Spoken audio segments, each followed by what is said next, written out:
The courtroom buzzed with the usual hum of legal proceedings as the white judge adjusted his glasses and glanced over the list of cases for the day. The room felt familiar to him, the air thick with routine. He had seen it all before: the minor offenses, the small claims, the usual arguments from the defense, and the predictable outcomes. He was confident in his role as the figure of authority in this space. Today it would be no different, he thought, as the bailiff called the next case.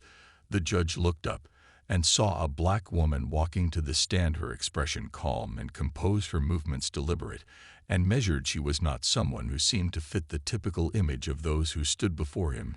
She was dressed in simple yet elegant clothing, her presence unassuming, yet there was something about her that immediately caught his attention. As she began to speak, the judge leaned forward slightly, his interest piqued. She wasn't speaking in the nervous or defensive tone that many defendants adopted. She wasn't pleading or begging for leniency. Instead, she spoke with a quiet confidence that was almost unsettling to him. She described the details of her case with precision and clarity, every word deliberate, every sentence clear and concise. Her arguments were well thought out and compelling, but the judge was unmoved. He had seen hundreds of cases like this, and none of them had made a difference in his decision-making process. This case would be no different, he thought. She had committed the offense, and it was his job to uphold the law. He could feel the weight of his authority in the room as he looked down at the papers in front of him. The fine was the most reasonable response in his mind. The case was simple, and he had already made up his mind. When she finished speaking, he glanced at the prosecutor, who gave a small nod, and the judge turned back to the woman. He would impose the fine and move on. The woman stood silently, waiting for his verdict, her hands folded neatly in front of her, her face a mask of calm. But her eyes betrayed no sign of frustration or anger. There was nothing in her expression that seemed to suggest she was anything but resigned to her fate. The judge felt a momentary flicker of discomfort. He was used to seeing people react emotionally when they were on the receiving end of a decision like this. But there was none of that from her. He looked at her again and thought she was probably used to this kind of thing. People like her always seemed to be calm under pressure. It was something he had noticed over the years. She had nothing to say, no questions, no objections, no protests. He could almost admire her composure. But then he reminded himself that his job was not to admire people, it was to judge them. And so he delivered his decision with a firm voice. The fine was set, and he moved on without a second thought. The woman nodded politely as the judge made his ruling, and then quietly gathered her belongings. She seemed unbothered by the outcome, her calmness almost unsettling in its contrast to the usual reactions he witnessed in his courtroom. Many people argued, many people pleaded for leniency, but she offered nothing but silence and acceptance. As she walked out of the courtroom, the judge felt no more than a fleeting thought of indifference. As he moved on to the next case, another person, another decision, nothing special.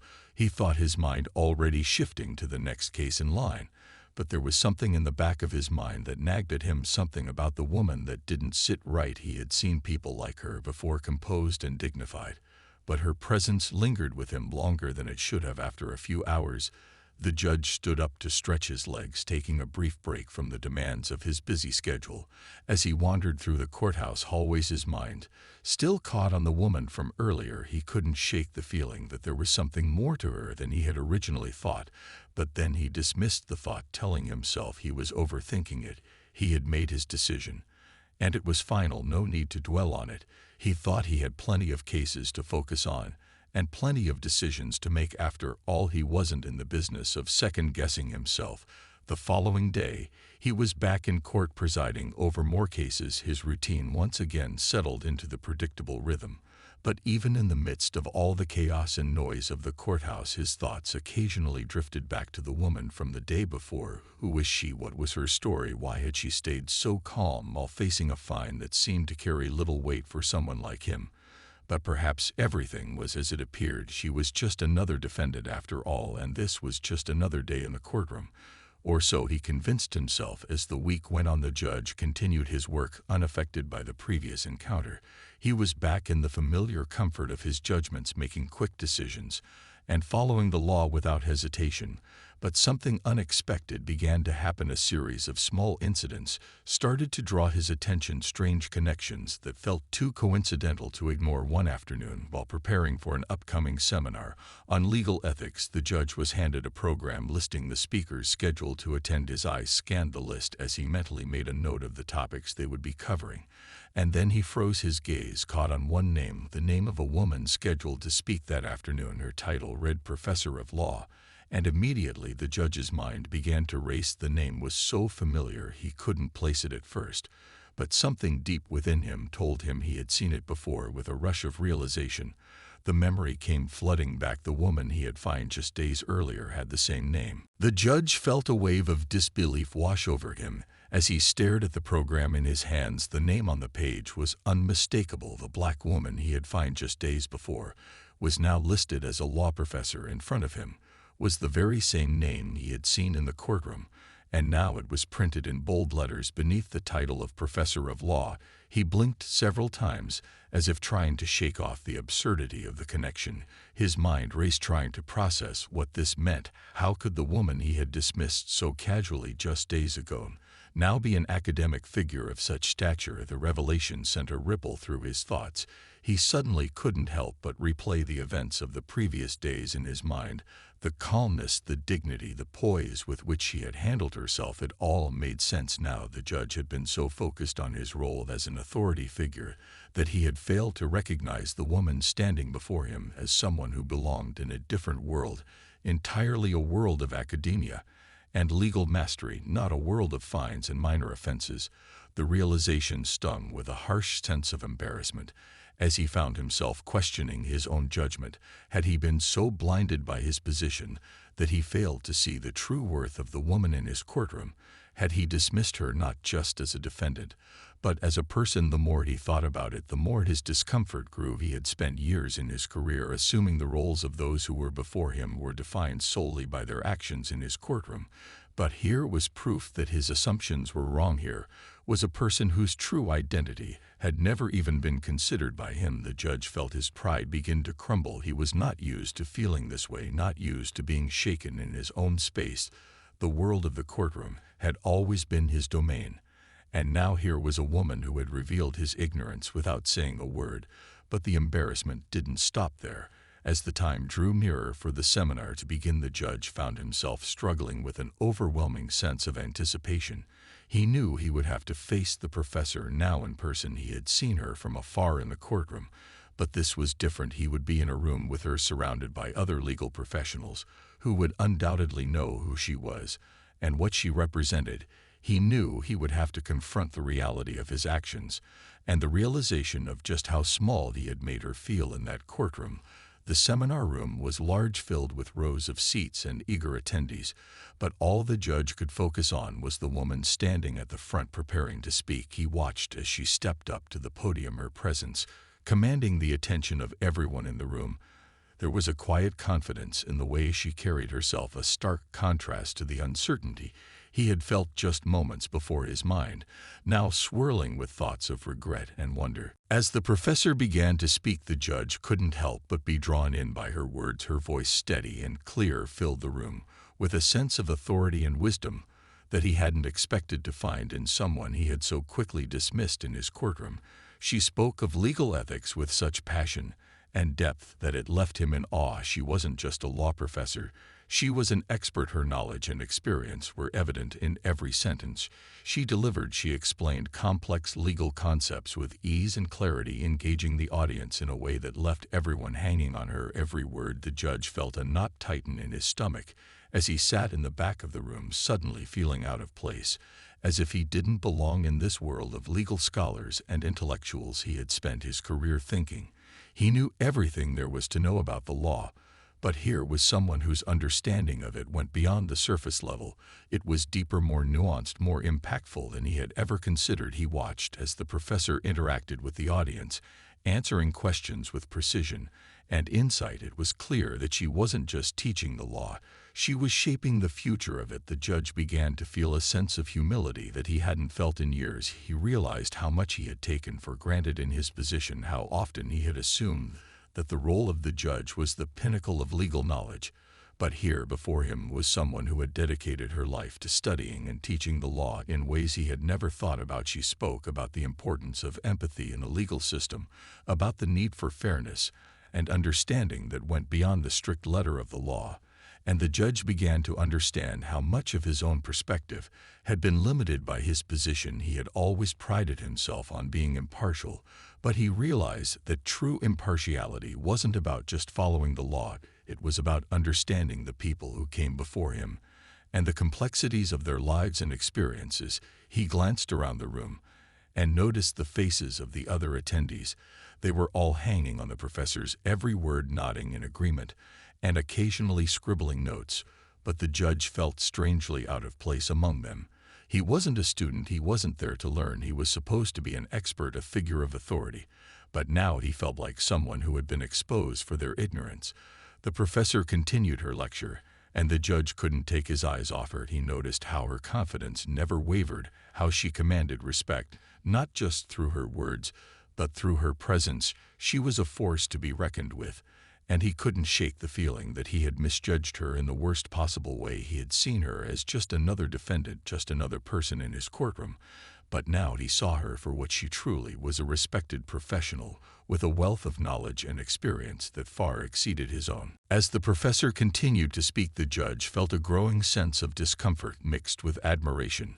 The more she spoke, the more he realized how deeply wrong he had been about her. Her insights into the law were not just academic, they were grounded in real-world experience in a way that made his legal decisions seem shallow in comparison. Every example she provided, every case she referenced, spoke to a level of understanding and empathy that he had never considered in his own work.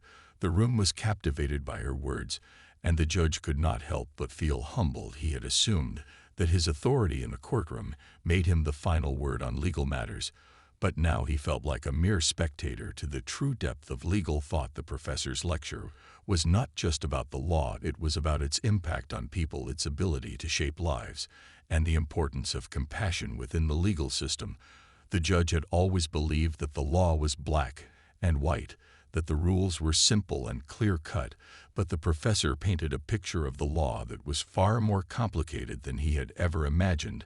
As she spoke about the human element of justice, the judge thought back to the woman he had found. Her calm demeanor in the courtroom now seemed like a reflection of a much larger truth.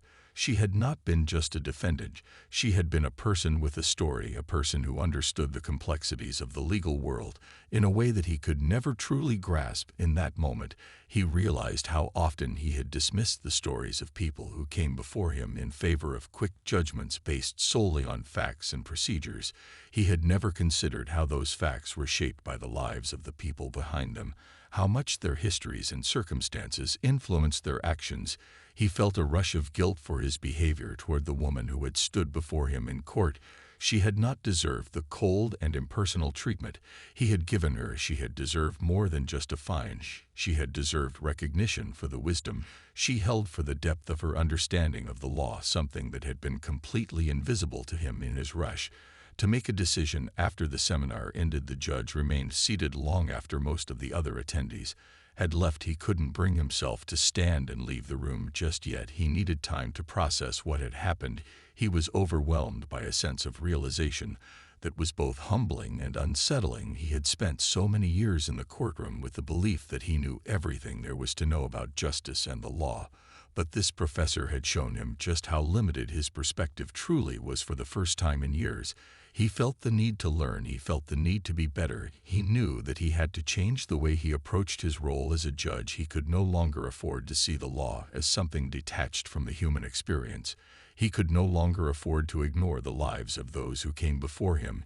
He had to understand them, not just as cases, but as people. As the professor finished her lecture and the room began to empty, the judge sat in silence, his mind racing with thoughts of the woman he had found days earlier and how his perception of her had shifted so drastically. He had been so quick to impose judgment, so certain of his position, and now he was faced with the humbling realization that he had misjudged her completely. She wasn't just another defendant in a courtroom.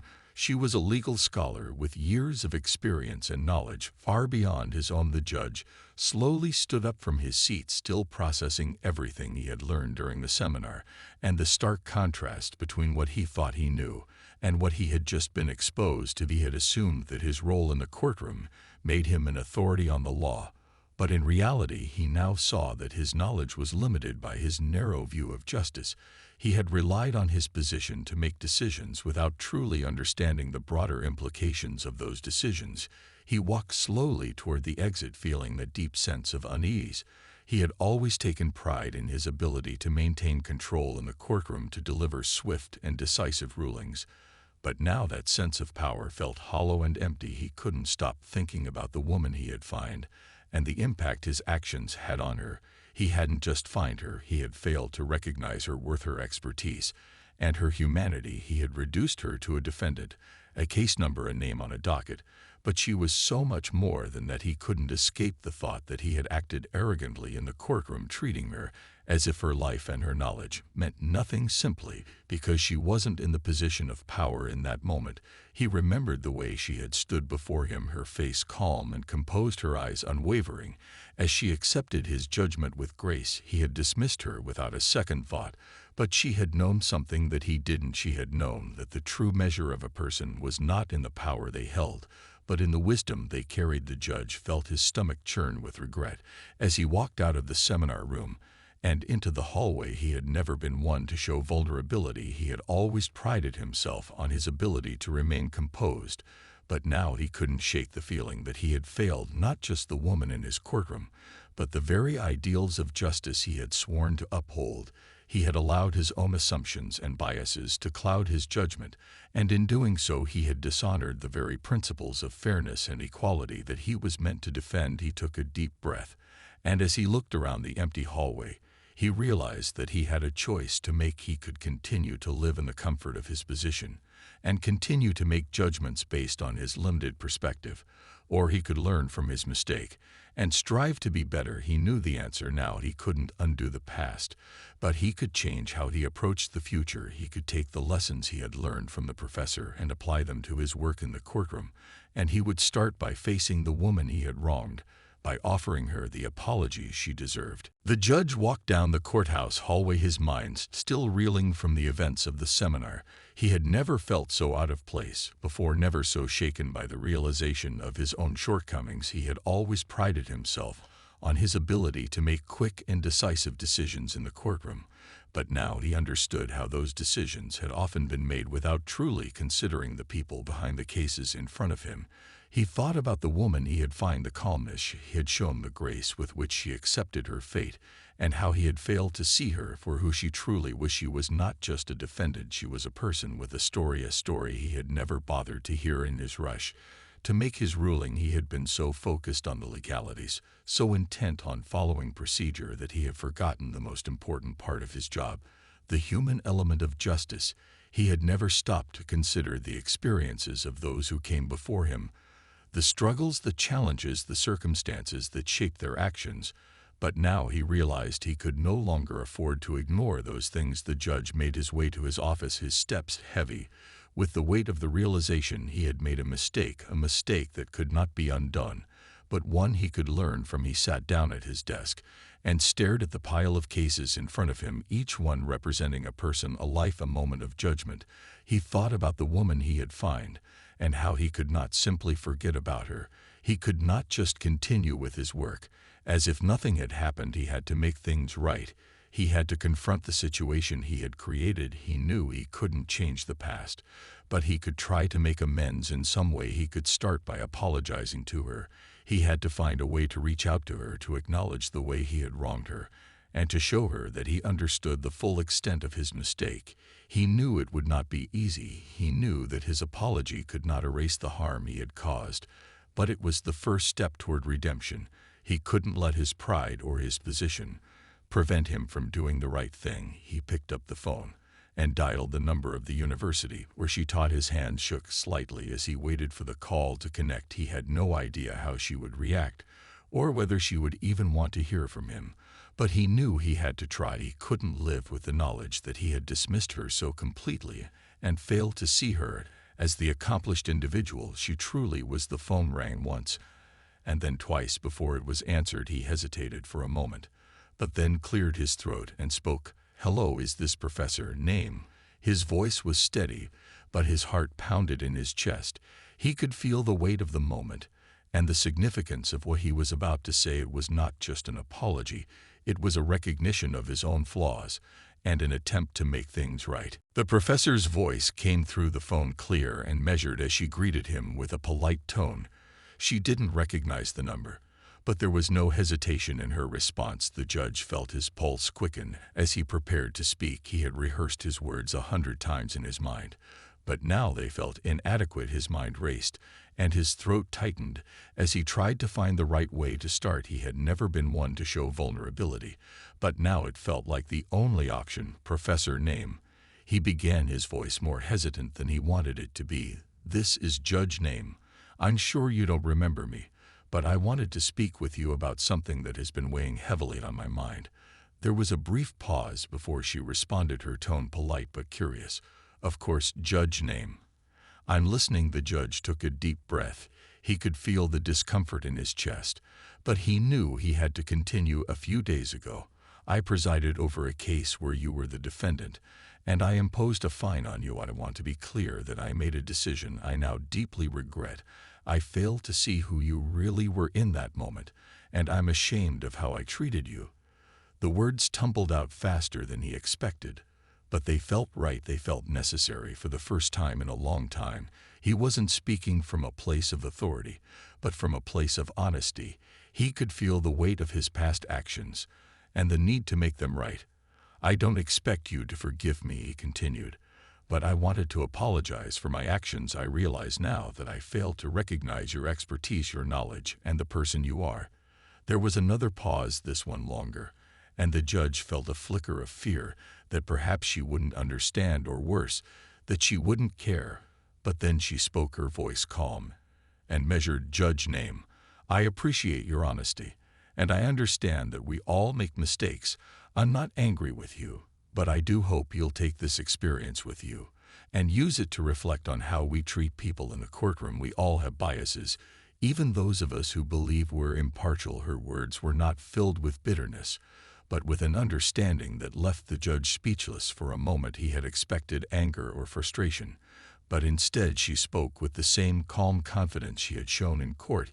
He could hear the wisdom in her voice, and he knew in that moment that she was someone he would never forget. Her grace in accepting his apology was more than he could have hoped for. "Thank you," he said quietly. "I will carry this lesson with me. I promise you." That the conversation ended soon after, and the judge sat in silence for several moments, processing everything that had just transpired. He had apologized, but he had also learned something far more profound than he had expected. He had learned that true justice wasn't just about following the law. It was about understanding the people who came before him and recognizing the complexity of their lives and experiences. And as he sat there, he realized that his work had only just begun. It was time to be the judge he had always hoped to be, someone who not only enforced the law, but also saw the humanity in every case before him, someone who would never forget the lesson he had learned from the woman who had taught him more than he could have ever imagined.